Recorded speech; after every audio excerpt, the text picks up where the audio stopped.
Hello everyone, welcome to KALAM's answer writing session for the day. So today I've taken up a question on self-help groups and I would like to discuss the same with you all. Now, where does this topic of self-help groups fare in our syllabus? By the way, it comes under GS2, and in GS2 you have several subheadings, right? You have hardcore polity and constitution, and then you have governance, and then you have international relations and so on.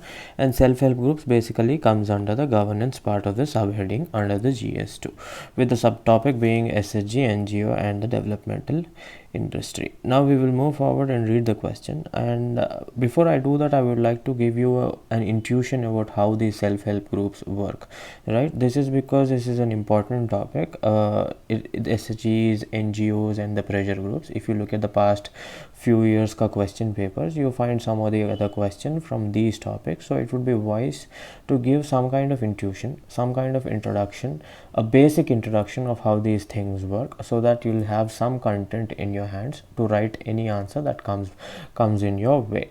So let's start with an introduction of self-help groups. Think about it and evolve a framework in which these work. The first point I would like you all to note is that the self-help groups are voluntarily formed. Okay, so these people come together, it's a voluntary formation, and then mutually they contribute some kind of amount to that group. So there is a mutual contribution from each of these things. Now what they do is they use this mutually contributed fund, they use this as their mortgage, and they get a loan from the bank. So there is some amount of resource that has been pooled, some of it is contributed mutually, some of them is from the bank, and so on.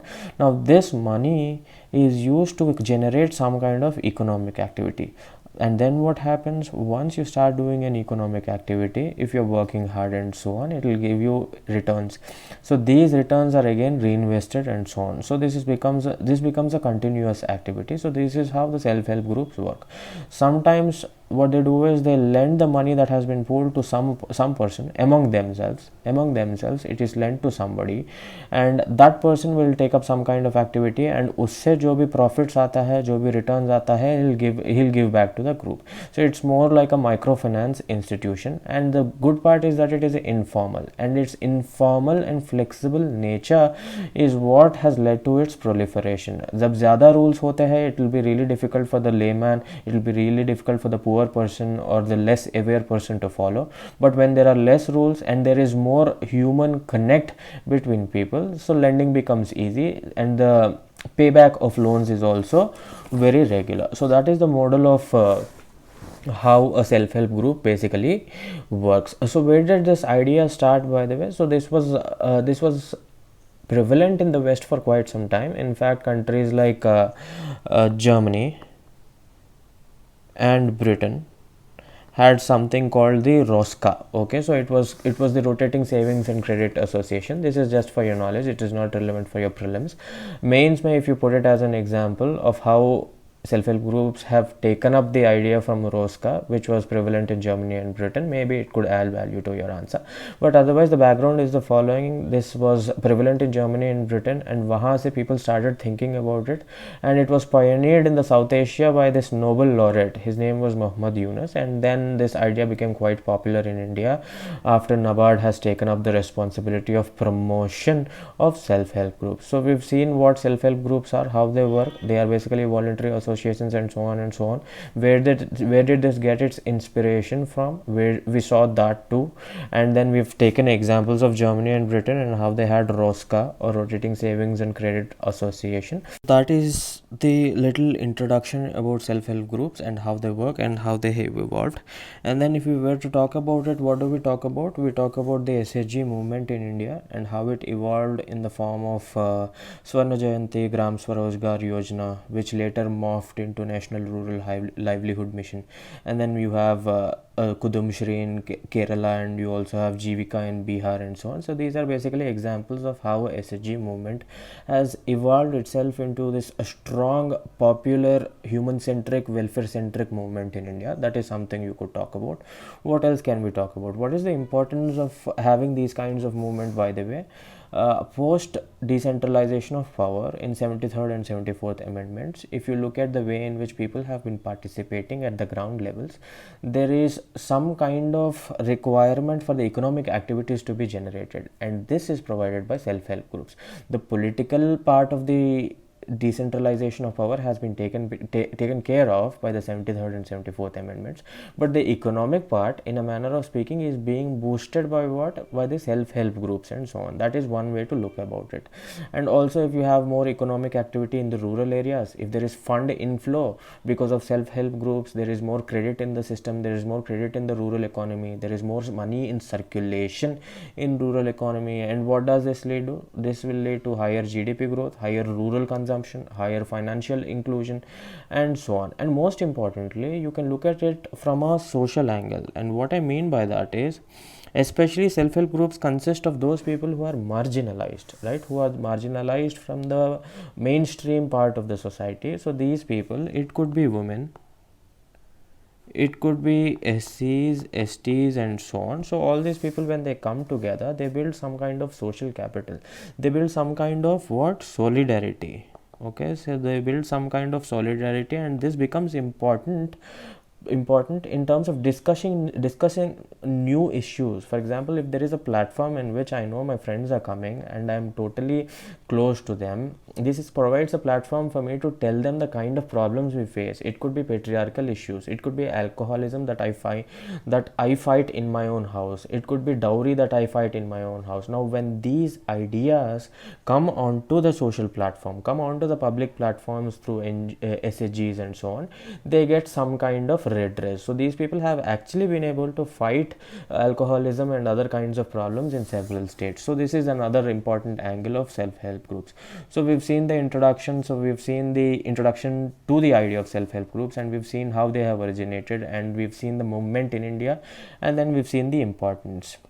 So that should be a decent introduction. We've spent too much time on this part of the topic, so we will move forward. We will read the question, and then I'll quickly convert it into the subheadings, and then I'll evaluate the sample answer for you all. Now let me just erase these things that I have written. Yes, so the question basically says the following: the emergence of self-help groups in contemporary times points to the slow but steady withdrawal of the state from developmental activities. Examine the role of SHGs in the developmental activities and measures taken by the Government of India to promote the SHGs. So I have to do what? I have to evolve the introduction, body, and conclusion format, in which I decided to write about the measures, because this has to be done definitely. And why is that? Because they've asked me to talk about the measures. So what I'm doing is I'm trying to start from the simplest way possible. So he definitely asked about the measures, so I'm going to talk about the measures.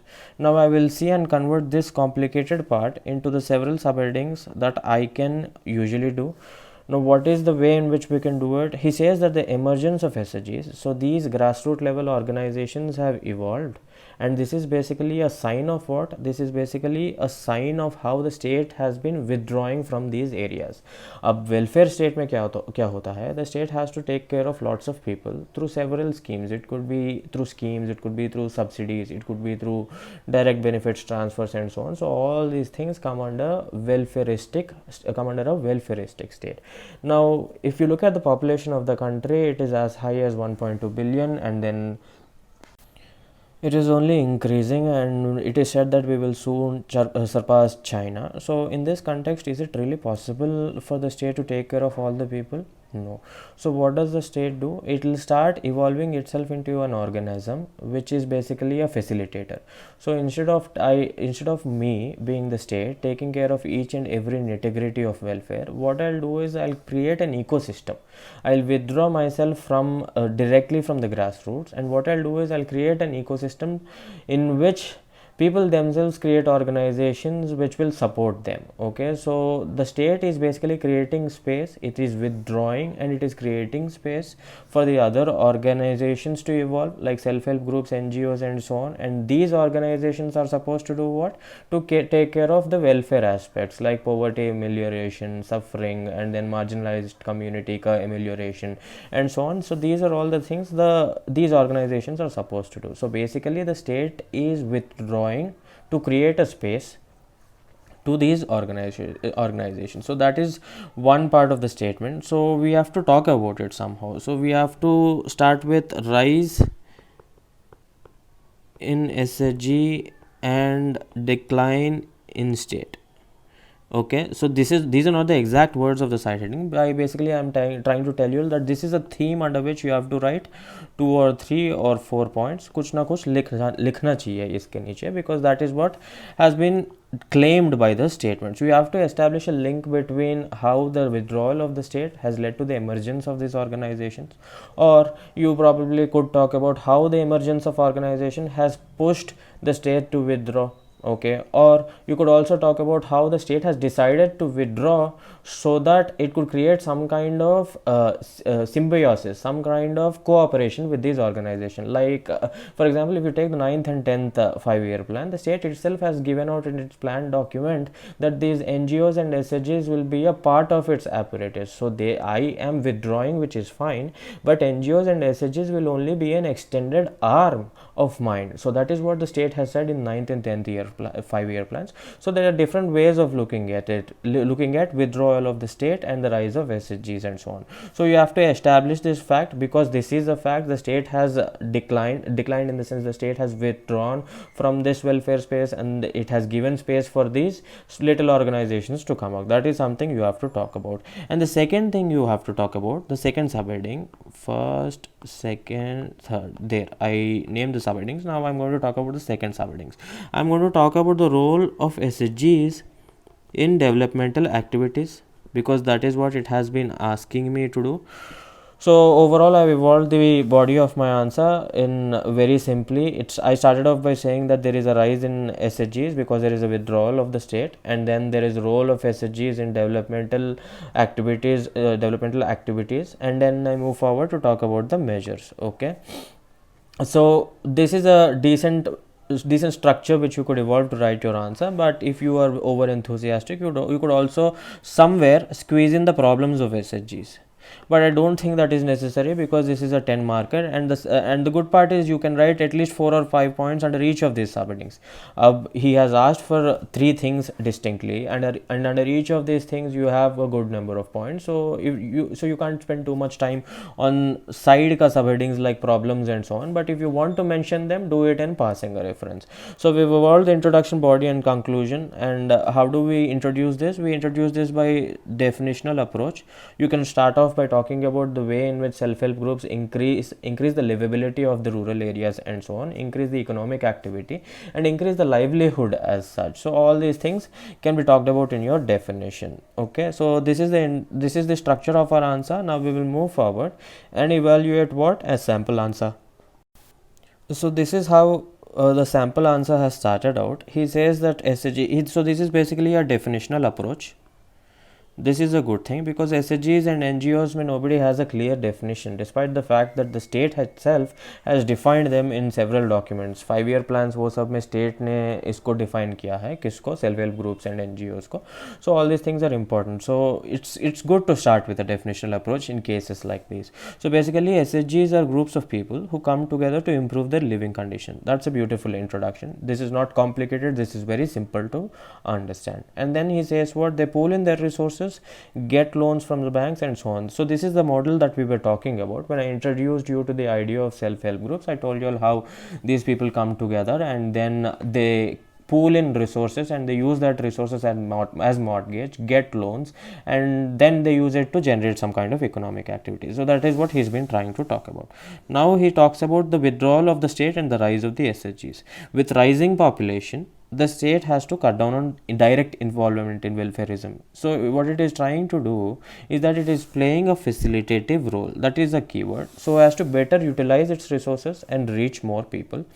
And then after 73rd and 74th amendment, the state found it really important to withdraw, because 73rd and 74th amendments are all about what? They are all about democratic decentralization. And democratic decentralization means the people make their own decisions. The people are empowered. Once they make their own decisions, they create their own economic activities, and all this can be done by themselves. And if the state continues to interfere in these activities, their welfare might be hurt. So 73rd and 74th amendment acts themselves have put a curb on the entry of the state, so the state has withdrew in some manner. And in addition to this, if you look at the recent trends in the world, there is globalization, liberalization, privatization, and so on. So in the context of all these things, the state has bigger problems to take care of.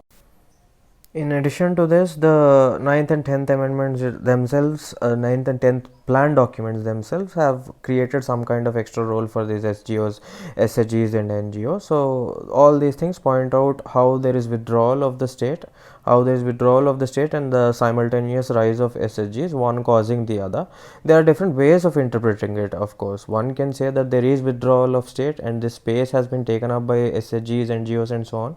Also, there is also another way of saying it. The rise of SHGs has created some kind of faith in the government. The government thought that these organizations are capable of taking care of themselves, so I'll withdraw and take up other important issues like trade problems, border security, defense issues and so on. So that is also another way of interpreting things. But वो इसने पूछा नहीं है इसके बारे में, so we won't really write about it. We just have to show that there is withdrawal of the state and there is rise of SHGs. If you want to talk about the conceptual reason behind all these things, you're welcome, but that has not been really asked and you don't have the time either. Now we will move forward and look at the other side headings that have been addressed. See, the role of SHGs in developmental activities. What are the advantages of having an SHG in relation to development?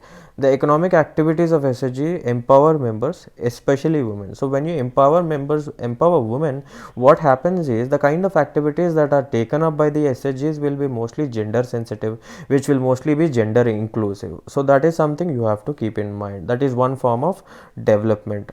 And the next thing is the rise in social integrity. So these SHG ka people, when they come together and they work together, share their problems and come up with solutions, they'll combat the social evils, and they did in terms of the handling the alcoholism, in terms of handling the dowry and so on.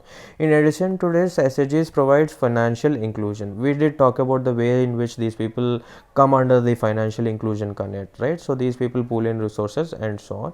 And in addition to this, the state itself has recognized them. They started with new kinds of programs like SHG bank linkage program, and then you also have NGO SHG bank linkage program, and then there are organizations which fund intermediaries which in turn fund SHGs.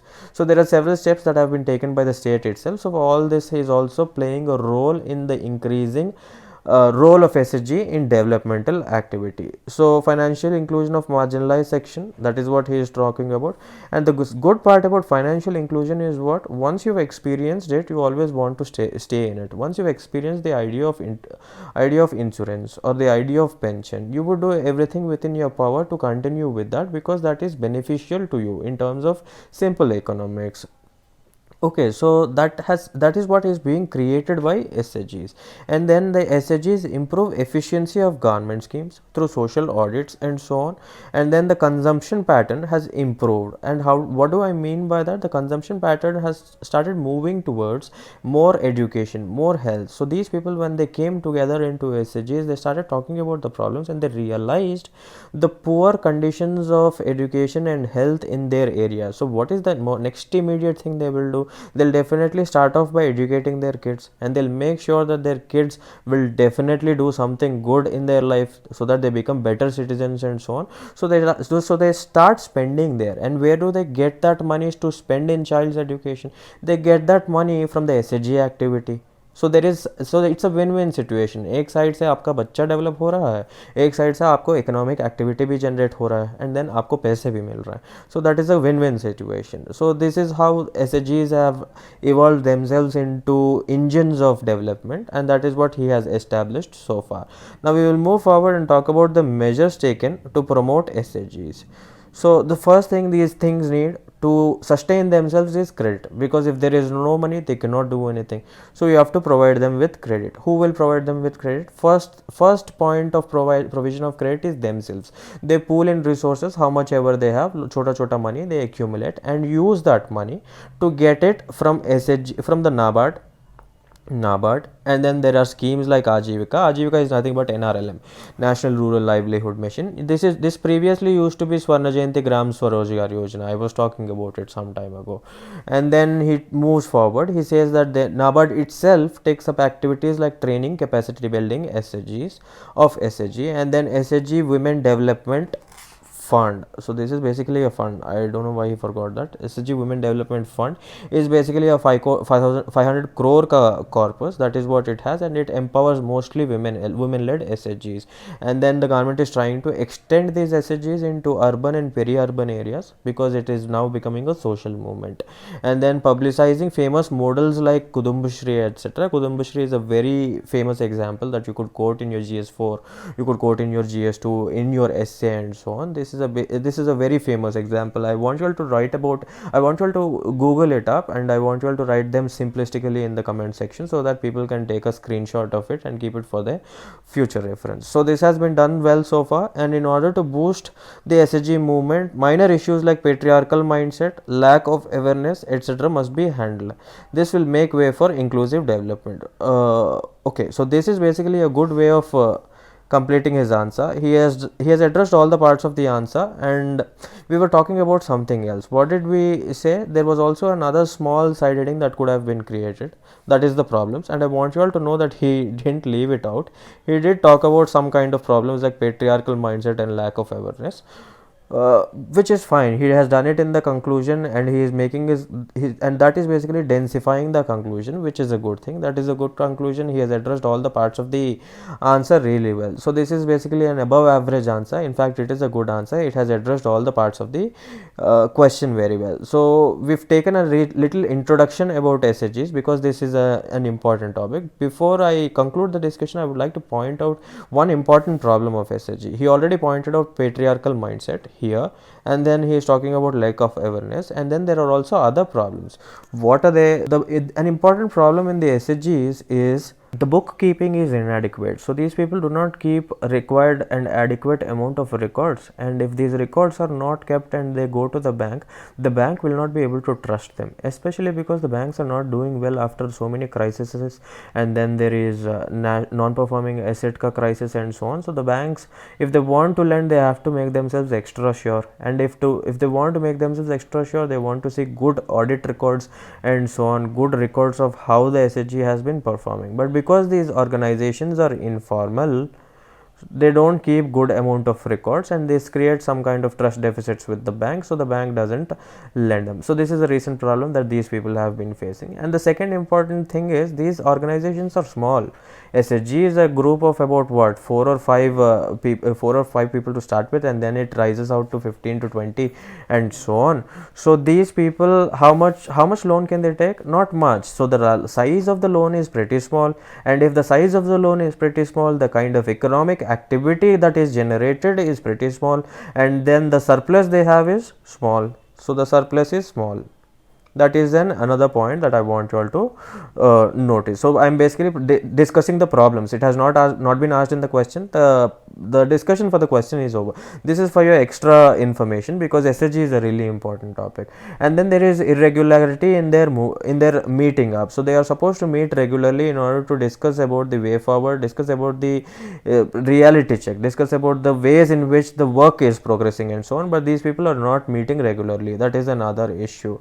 So these are all the things, the problems. And then there is regional imbalances as well.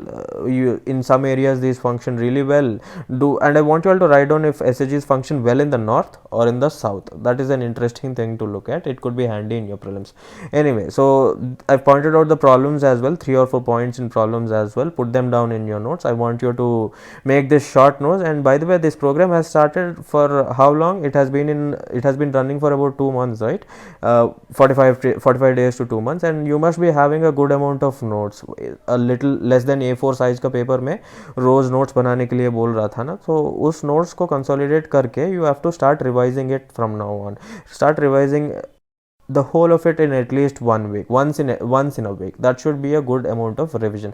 All right, that should be the discussion for the day. I'll come to you all tomorrow with a new question, and if it is an important question, I'll also introduce some kind of some kind of background to that question before we discuss the question. Okay, otherwise we will directly jump into the question, convert it into the subheadings, and we will solve the question. Thank you.